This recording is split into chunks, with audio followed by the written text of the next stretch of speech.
बिस्मिल्लाहिर्रहमानिर्रहीम। अस्सलाम वालेकुम students, your instructor Mohammad Irfan Qayyum and welcome to my YouTube channel success teacher.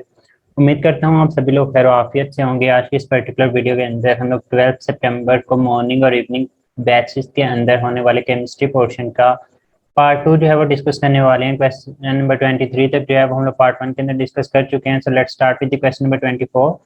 Question number 24 में पूछा गया which the following has the highest vapour pressure. इनमें से हमारे पास हाईएस्ट वेपर प्रेशर किसका होगा। बच्चे याद रखें, वेपर प्रेशर का इंटरमोलेकुलर फोर्सेस के साथ इनवर्स रिलेशन होता है। जितनी वीक इंटरमोलेकुलर फोर्सेस होंगी, वेपर्स उतने ज्यादा बनेंगे और हमारे पास उसका वेपर प्रेशर उतना ही ज्यादा देखने को मिलेगा। तो वेपर प्रेशर का इंटरमोलेकुलर फोर्सेस के साथ क्या होता है, इनवर्स रिलेशन जो है वो हमें देखने को मिल रहा होता है। तो सिंपली आपने यहाँ पे ये देखना था कि हमारे पास इनमें से किस में सबसे कम जो है वो इंटरमोलेकुलर फोर्सेस होती हैं। बच्चे याद रखिएगा, आयनिक जो होती है ना, इनमें स्ट्रॉन्गेस्ट इंटरमोलेकुलर फोर्सेस होती हैं कंपेयर टू कोवलेंट। तो ये हमारे पास स्ट्रॉन्गर होने की वजह से इनमें वीक जो है वो हमारे पास वेपर प्रेशर होगा या फिर लेस वेपर प्रेशर, तो इसको तो हम लोग एक्सक्लूड कर देंगे। पीछे हमारे पास कोवलेंट के ही दो टाइप्स हैं, एक पोलर है और एक नॉन पोलर। बच्चे याद रखिएगा, पोलर और नॉन पोलर में से जो स्ट्रॉन्गर फोर्स ऑफ अट्रैक्शन है वो एग्जिस्ट करती है इन केस ऑफ पोलर, क्योंकि यहाँ पे आपके पास पार्शियल पॉजिटिव और पार्शियल नेगेटिव टर्मिनल्स आ जाते हैं। तो किसी हद तक इनके दरमियान फोर्स ऑफ अट्रैक्शन अच्छी डेवलप हो जाती हैं। जबकि नॉन पोलर के केस में, जहाँ पे आप लोगों के पास पार्शियल पॉजिटिव और पार्शियल नेगेटिव भी जनरेट नहीं होते, हम लोग बोलते हैं कि यहाँ पे हमारे पास जो है वो वीक इंटरमोलेकुलर फोर्सेज होंगे। जब वीक इंटरमोलेकुलर फोर्सेज होंगे तो हमारे पास वेपर प्रेशर जो है वो हमें यहाँ पे ज्यादा देखने को मिल रहा होता है। अगर मैं यहाँ पे 10 लिखवा दूं आप लोगों को, तो बच्चे याद रखें हमारे पास जो नॉन पोलर कोवलेंट कंपाउंड होते हैं उनका ज्यादा वेपर प्रेशर होगा as compare to polar covalent compound, और उसके बाद जो है हमारे पास आयनिक कंपाउंड का वेपर प्रेशर देखने को मिलेगा। ये हमारे पास ट्रेंड आ जाता है किस चीज का, वेपर प्रेशर का। और अगर इसी जगह पे आप लोगों से उसने ट्रेंड पूछा हुआ होता इन केस ऑफ इंटरमोलेकुलर फोर्सेस, तो इंटरमोलेकुलर फोर्स के केस में आप लोगों के पास ये चीजें जो थी वो इन्वर्स हो जानी थी। तो हमारे पास यहाँ पे जो राइट ऑप्शन है फिर इसके मुताबिक जो है वो डेल्टा आना था, नहीं यहाँ पे हमारे पास जो राइट ऑप्शन है वो अल्फा आ जाएगा। क्वेश्चन नंबर 25 देखें, कहता था concept that electron reside outside the nucleus was given by. अब हमारे पास होता है क्या है कि ये हमारे पास न्यूक्लियस है और उसके इर्द गिर्द इलेक्ट्रॉन जो है वो एक सर्कल के अंदर इवॉल्व करते हैं, और इसका कॉन्सेप्ट जो है ना हमारी बुक के मुताबिक अनसर्टेनिटी प्रिंसिपल के साथ ही रिलेट करता है। बच्चे अनसर्टेनिटी प्रिंसिपल के साथ किस तरह से रिलेट करता है, क्योंकि हमें कहता है कि हम लोग पोजीशन और वेलोसिटी को एट द सेम टाइम जो है वो कैलकुलेट नहीं कर सकते। बट हमारे पास जो इलेक्ट्रॉन होते हैं वो कंटिन्यूसली मूवमेंट के अंदर होते हैं। इन केस ऑफ इलेक्ट्रॉन्स या फिर ऑर्बिट के अंदर जब ये मूव कर रहे होते हैं, तो हम लोग कहते हैं कि चूंकि इलेक्ट्रॉन जो है वो कंटिन्यूसली हरकत के अंदर होते हैं, तो हम लोग एक ही वक्त के अंदर उसकी स्पीड, तो फिर जब वो हरकत के अंदर है तो हम लोग उसकी स्पीड तो कैलकुलेट कर सकते हैं, लेकिन हम लोग इसकी एग्जैक्ट पोजीशन के बारे में नहीं बता सकते कि इसकी एग्जैक्ट पोजीशन क्या है।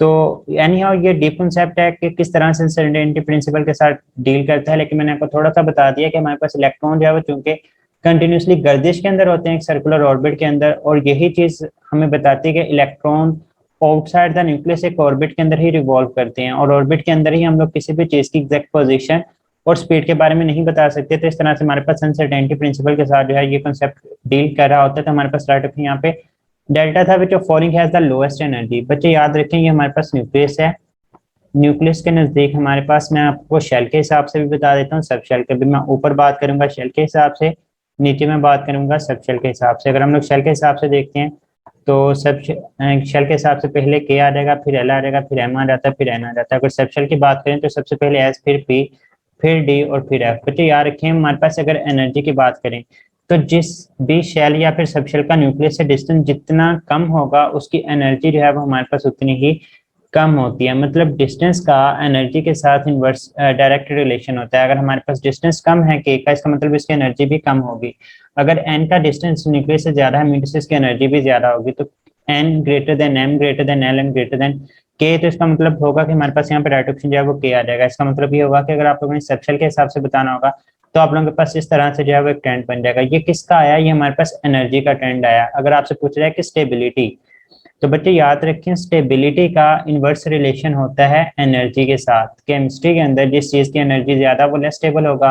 तो अगर आपसे एनर्जी का पूछा जाएगा तो फिर इसके उलट आ जाएगा कि हमारे पास के की स्टेबिलिटी सबसे ज्यादा, फिर एल आ जाएगा, उसके बाद एम आ जाएगा और सबसे लास्ट में हमारे पास एन आ जाएगा। ये किस चीज के बारे में मैंने आपको बताया, स्टेबिलिटी के हिसाब से। अगर मैं आपसे पूछता हूँ इनकी आयनाइजेशन एनर्जी का ट्रेंड क्या होगा, तो बच्चे आयनाइजेशन एनर्जी का भी सेम ट्रेंड होगा जो कि स्टेबिलिटी का है। तो आप लोगों को मैंने यहाँ पे 3 से 4 पॉइंट जो है आप लोगों के क्लियर करवा दिए हैं, तो आप लोगों ने ये बातें याद रखनी है। एनी हाउ यहाँ पे हमारे पास जो राइट ऑप्शन है वो क्या आ जाएगा। क्वेश्चन नंबर 27 की तरफ चलते हैं। कहते हैं maximum number of electrons accumulated in a shell is. तो बच्चे मैंने 12 आप लोगों को डिस्कशंस के अंदर 4 फार्मूले बताए हुए हैं। 2n² के बारे में बताया है, n² के बारे में बताया है, 2 इंटू 12+1 के बारे में बताया, और सबसे लास्ट में हमारे पास एक फार्मूला ही होता है 12+1। ये किस लिए इस्तेमाल करते हैं? 2n² is used to calculate number of electrons in a shell. तो इसी क्वेश्चन के अंदर यही बात पूछी गई थी, तो हमारे पास यहाँ पे जो राइट ऑप्शन है वो 2n² आ जाएगा। जो n² है हम लोग इसको इस्तेमाल करते हैं to calculate the number of orbitals in a shell. तो ये ऑर्बिटल कैलकुलेट करने के लिए किसमें? शेल के अंदर 2 इंटू 12+1 हम लोग कैलकुलेट करते हैं नंबर ऑफ इलेक्ट्रॉन इन सब शेल। और अगर आपसे कहा जाए कि 2l+1 किसके लिए इस्तेमाल करते हैं, तो बच्चे हमारे पास number of orbital in a sub shell calculate करने के लिए हम लोग इस्तेमाल कर रहे होते हैं। तो ये 4 फार्मूला ही आप लोग के फिंगर टिप्स के ऊपर होने चाहिए। n+l जो है हम लोग एनर्जी कैलकुलेट करते हैं डिफरेंट सब शेल्स की बाय यूजिंग दिस रिलेशन। तो हमारे पास यहाँ पे जो राइट ऑप्शन बनेगा वो हमारे पास 4 ही आ जाएगा। क्वेश्चन नंबर 28 देखते हैं। कहता है अगर n1 है, l0 और m0 the number of electrons present in the shell. बच्चे शेल में पूछा हुआ है, shell n is equal to 1 है। जब 1 होगा तो पहला शेल किस चीज को रिप्रेजेंट करता है? k को। और k के अंदर आप लोगों के पास अभी लास्ट स्लाइड के ऊपर पढ़ा कि हम लोग रिलेशन किस तरह से कैलकुलेट करते हैं नंबर ऑफ इलेक्ट्रॉन्स, तो वो 2n² आ जाएगा। n की वैल्यू 1 है तो हमारे पास 1 का स्क्वायर 1 आ जाएगा, तो 2 इंटू 1 आप लोगों के पास आंसर जो है वो 2 आ जाएगा। मीटर से आप लोगों के पास यहाँ पे क्या आ जाएगा? 2। अगर यहाँ पे शेल स्पेसिफिक ना होता, आपसे कहता कि आपके पास ये क्वांटम नंबर की वैल्यूज मौजूद है, आप हमें ये बताएं कि नंबर ऑफ इलेक्ट्रॉन्स कितने होंगे, तो बच्चे फिर आपने चाहे n2 होता, 3 होता, 4 होता, जो भी होता आप लोगों के पास, फिर आपके पास m की वैल्यू a गिवन है। और मैंने बहुत डिटेल के साथ क्वांटम नंबर वाले टॉपिक के अंदर मैंने इसकी डिस्कशन पूरी की 30 से 35 मिनट की क्वांटम नंबर के ऊपर वीडियो है, वो आप लोग देख सकते हैं। अगर आप लोगों को इनके अंदर थोड़ी सी भी डिफिकल्टी है तो मैंने उसके अंदर ये बात डिटेल के साथ बताई है कि जब आपके पास m की एक वैल्यू गिवन होगी तो इसका मतलब ये होता है कि आप किसी एक स्पेसिफिक ऑर्बिटल की बात कर रहे हैं। और एक ऑर्बिटल के अंदर आने वाले जो इलेक्ट्रॉन होते हैं वो हमारे पास मैक्सिमम 2 होते हैं। तो हमारे पास यहाँ पे जो राइट ऑप्शन है वो हमें बीटा देखने को मिलेगा। तो यहाँ पे हमारे पास जो राइट ऑप्शन है वो 2 आ जाएगा। क्वेश्चन नंबर 29 देखें। कहते हैं anionic size increase as compare to neutral atom. हमारे पास एनाइन कैसे बनता है? जब हम लोग इलेक्ट्रॉन को गेन करवाते हैं। जब इलेक्ट्रॉन गेन करवाते हैं तो पहले से मौजूद इलेक्ट्रॉन, आने वाले इलेक्ट्रॉन को कहते हैं भाई हम भी नेगेटिव चार्ज, तुम भी नेगेटिव चार्ज, हम पहले बदमाश, तुम नए बदमाश। तो बदमाश बदमाश लड़ते हैं तो इनके दरमियान हाथापाई होती है, लड़ाई झगड़ा होता है, तो क्या करते हैं? एक दूसरे को रिपेल करते हैं। रिपेल करने की वजह से एटम बेचारा सीधा साधा वो कहता है भाई मैंने आने वाले इलेक्ट्रॉन को भी अपने अंदर एडजस्ट करना है। तो पहले से मौजूद इलेक्ट्रॉन कहता है भाई हमने अपनी जगह तो इसे नहीं देने वाले, अगर तुझे इसको एडजस्ट करना है ना तो तुझे अपना साइज बढ़ाना पड़ेगा। तो एटम क्या करता है? फिर अपना साइज बढ़ाना शुरू कर देता है, जिसकी वजह से आने वाले इलेक्ट्रॉन को इसके अंदर ऐड करवा दिया जाता है। तो हम लोग कहते हैं कि एनायनिक साइज होता है वो हमारे पास ज्यादा हो जाता है as compare to neutral atom. तो due to repulsion with the incoming electrons हम लोग कहते हैं कि हमारे पास इसका जो साइज होता है वो हमारे पास इंक्रीज हो जाता है। तो हमारे पास यहाँ पर जो राइट ऑप्शन है वो बीटा आ जाएगा। क्वेश्चन नंबर 30 को देखें। कहते हैं कि when calcium oxide is added in water heat of the system increases. बच्चे कैल्शियम ऑक्साइड का वाटर के साथ रिएक्शन जो होता है ना, याद रखें ये आपको वैसे भी जनरल पता होना चाहिए कि अगर हम लोग कैल्शियम का रिएक्शन करवाते हैं किस चीज़ के साथ? वाटर के साथ, तो हमारे पास बनता है कैल्शियम हाइड्रोक्साइड। और बच्चे जो रिएक्शन होता है ना ये हमारे पास यहाँ पे हीट रिलीज होती है। हीट रिलीज होने का मतलब यह है कि हमारे पास क्या है? एक्सोथर्मिक है। बच्चे एक तो आपको ये फैक्ट भी पता होना चाहिए, दूसरा मैं आपको क्वेश्चन से ही बता देता हूँ कि ये एक्सोथर्मिक है। कहता है कि when calcium oxide is added in water heat of the system increase. बच्चे सबसे पहले दिन ही ये क्वेश्चन आया था कि for endothermic reaction heat comes from. तो मैंने आपको वहां पे बताया था कि बच्चे हीट फिर सिस्टम से आती है। मतलब एंडोथर्मिक रिएक्शन बच्चे मिसकंसेप्ट करते हैं। यहाँ पे शुरू में क्या होता है, बच्चे ये कहते हैं कि सर एंडोथर्मिक है, हीट आनी चाहिए तो सराउंडिंग से हीट आएगी, तो हमारे पास इसका राइट ऑप्शन सराउंडिंग था। लेकिन बच्चे नहीं, ऐसा नहीं होता। हम लोग एक सीक्वेंस के साथ चलते हैं। मैं आपको सीक्वेंस के साथ बताता हूँ। जब एंडोथर्मिक रिएक्शन होता है तो हमने वहां पे बॉन्ड्स को ब्रेक करना होता है। तो बेसिकली होता क्या है कि सिस्टम के अंदर मौजूद एनर्जी को इस्तेमाल करते हुए बॉन्ड्स को तोड़ा जाता है। जब बॉन्ड्स टूटते हैं तो उसके नतीजे में मतलब उसके लिए हमने एनर्जी इस्तेमाल की, सिस्टम से ही एनर्जी ली थी। फिर सिस्टम की एनर्जी कम हो जाती है। जब सिस्टम की एनर्जी कम हो जाती है, सराउंडिंग की एनर्जी ज्यादा होती है, तो तब एनर्जी जो है वो ट्रेवल करती है फ्रॉम सराउंडिंग टू सिस्टम। और उसके बाद हमारे पास सिस्टम का टेम्परेचर जो है वो बढ़ता है। और हम लोग कहते हैं कि हमारे पास जो सिस्टम का टेम्परेचर है वो एट द एंड जो है वो ज्यादा हो चुका होता है compare to surrounding. But in case of exothermic, exothermic में हम लोग जनरली क्या पढ़ते हैं कि सराउंडिंग का टेम्परेचर हमारे पास ज्यादा, सिस्टम का टेम्परेचर कम हो जाता है। तो लेकिन बच्चे शुरू में क्या होगा कि जब कैल्शियम ऑक्साइड को वाटर के अंदर ऐड करवाएं तो एक्सोथर्मिक रिएक्शन हमारे पास पहले हीट रिलीज होती है तो वो सिस्टम के अंदर आती है। फिर सिस्टम का टेम्परेचर बढ़ जाने की वजह से सिस्टम से हीट जो है वो निकल के हमारे पास जो है वो सराउंडिंग के अंदर जाना शुरू कर देती है। तो यहाँ पे हमारे पास क्या आ जाएगा कि हमारे पास यहाँ पे हीट ऑफ द सिस्टम पहले इंक्रीज हो रही, मीन से हीट यहाँ पे पहले सिस्टम से जो मॉलिक्यूल्स के बॉन्ड ब्रेक हो रहे होते हैं उसकी वजह से हीट रिलीज होती है, तो सिस्टम का हीट का कंटेंट जो है वो इंक्रीज हो जाता है। तो हम लोग कहते हैं कि हमारे पास कौन सा रिएक्शन होगा, एक्सोथर्मिक। बच्चे फिर आप लोगों के जहन में ये भी क्वेश्चन आता है कि सर फिर हमें ये बताएं कि हम लोग कब कहेंगे कि हमारे पास temperature of the system is less as compare to temperature of the surrounding. तो बच्चे जब दोनों चीजों को कंपेयर किया जा रहा होगा ना, कि like when calcium oxide is added in water then heat of the surrounding is greater than heat of the system, it is card. फिर आप लोग कहेंगे कि ये एक्सोथर्मिक है। लेकिन अगर अकेली चीज की बात की जा रही कि heat of the system increase या फिर heat of the system decrease, तो इसका मतलब ये है कि इनिशियली बात की जा रही है। और इनिशियली बात का कॉन्सेप्ट मैंने आपको अभी समझा दिया है कि जब heat of the system initially increase होगी तो एक्सोथर्मिक, और heat of the system decrease होगा इनिशियली तो एंडोथर्मिक होता है। नहीं हो यहाँ पे हमारे पास जो राइट ऑप्शन है वो अल्फा आ जाएगा। क्वेश्चन नंबर 31 के which of following is based on the first law of thermodynamics. तो बच्चे फर्स्ट लॉ ऑफ थर्मोडायनामिक्स दोनों चीजें बोर्न है, बट साइकिल और हैसेस लॉ को हम लोग इनकी इंप्लीमेंटेशन के थ्रू जो है वो कैलकुलेट कर सकते हैं। क्वेश्चन नंबर 32 देखें, कहते हैं electrochemical series the oxidation and reduction potential is. बच्चे मैं आपको कॉपर के एग्जांपल देता हूँ। कॉपर का जो हमारे पास रिडक्शन पोटेंशियल होता है वो हमारे पास क्या होता है, प्लस 0.34, जब हमारे पास इसका रिडक्शन पोटेंशियल होता है।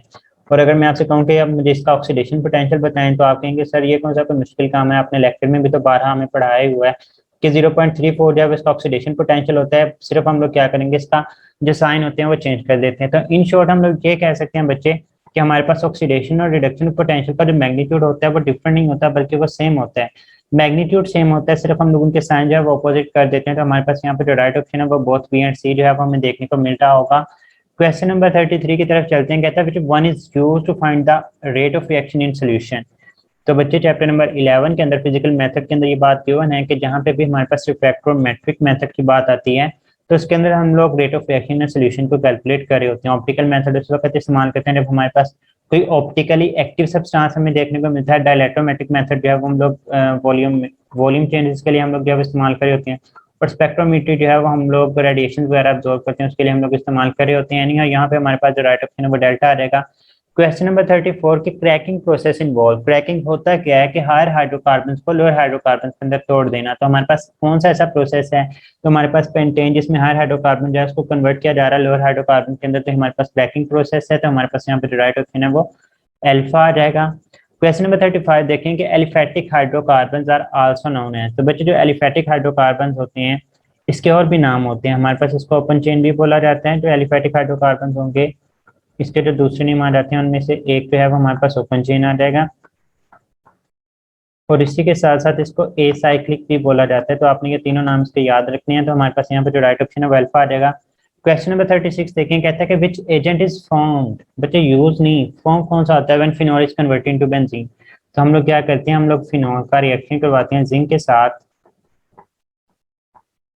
इन शॉर्ट आप लोग कह सकते हैं कि आप लोगों ने C6H5OH का रिएक्शन करवाया किसी के साथ, जिंक के साथ। तो बच्चे जिंक क्या करता है, बड़ी शराफत के साथ इसमें से ऑक्सीजन को लेके निकल जाता है, जिंक ऑक्सीजन को, और ये जो हाइड्रोजन होता है वो C6H5 में जाके अटैच हो जाएगा। तो हमारे पास बेंजीन की फॉर्मेशन होना शुरू हो जाती है। तो हमारे पास जो चीज बन रही है वो क्या बनता है, जिंक ऑक्साइड। हमारे पास साथ में राइट ऑप्शन 40 आ जाएगा। Question number 37, picric acid is also called.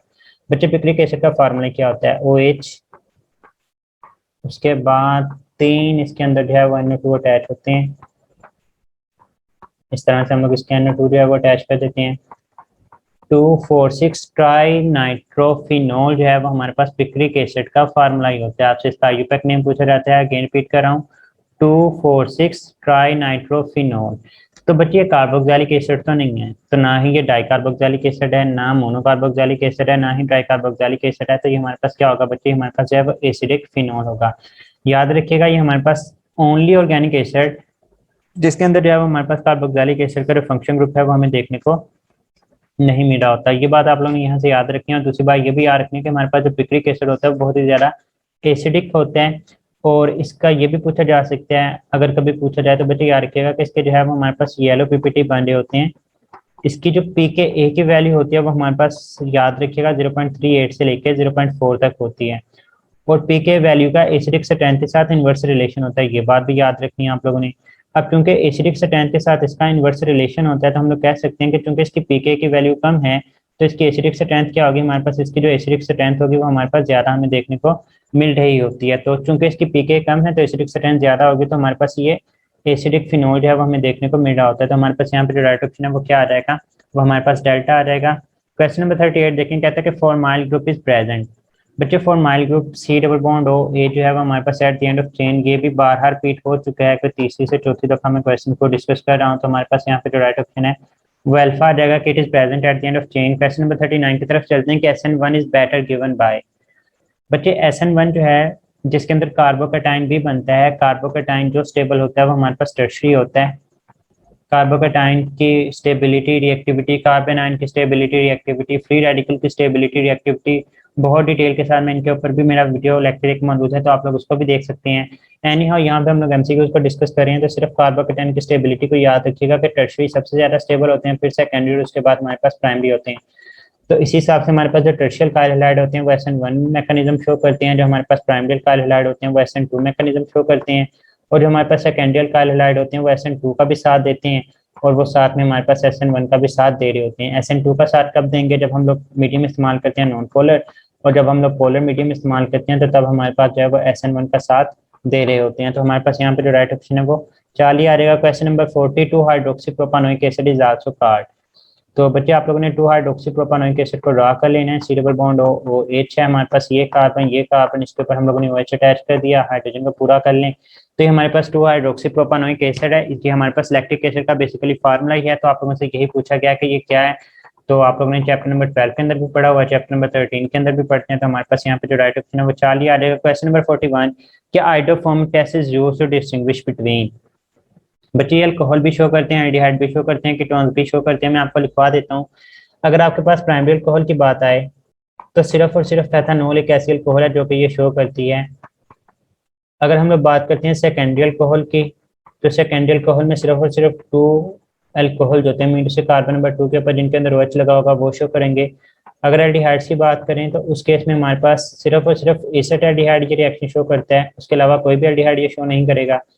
और सबसे लास्ट पे अगर हम लोग कीटोन्स की बात करते हैं तो जितनी भी हमारे पास मिथाइल कीटोन्स होती हैं, मतलब जिनके अंदर सी डबल बॉन्ड होकर साथ लास्ट में तौर पे CH3 मौजूद होगा, उसको हम लोग क्या बोलते हैं, वो हमारे पास मिथाइल कीटोन्स होते हैं। तो ये तमाम के तमाम क्या करती हैं, ये हमारे पास आइडोफॉर्म टेस्ट शो करती हैं। तो मेथनॉल और एथेनॉल क्या है, दोनों के दोनों प्राइमरी अल्कोहल है। एथेनॉल शो करेगा, मेथनॉल शो नहीं करेगा, तो डिस्टिंग्विश कर सकते हैं।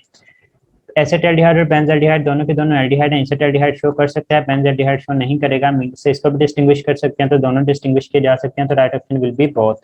क्वेश्चन नंबर 42 देखें, कहता है कि यूरोट्रोपिन इज फॉर्म फ्रॉम। तो बच्चे हमारे पास फॉर्मेल्डिहाइड के यूजेस के अंदर गिवन है कि हम लोग इससे बना रहे होते हैं। यूजेस में से हर एक टेस्ट के अंदर ऑलमोस्ट क्वेश्चन आ रहा है, इतना इंपॉर्टेंट के टॉपिक है फॉर्मेल्डिहाइड और एसिटाल्डिहाइड के यूज में। तो हमारे पास यहाँ पे जो राइट ऑप्शन है वो 40 नीन हाइड्रोजन शोज। तो अगेन हमारे पास अमीनो एसिड ये शो करते हैं, उसके अंदर जो कलर बनता है वो हमारे पास वॉयलेट ब्लू आता है। ये भी बारहा क्वेश्चन पूछा जा चुका है।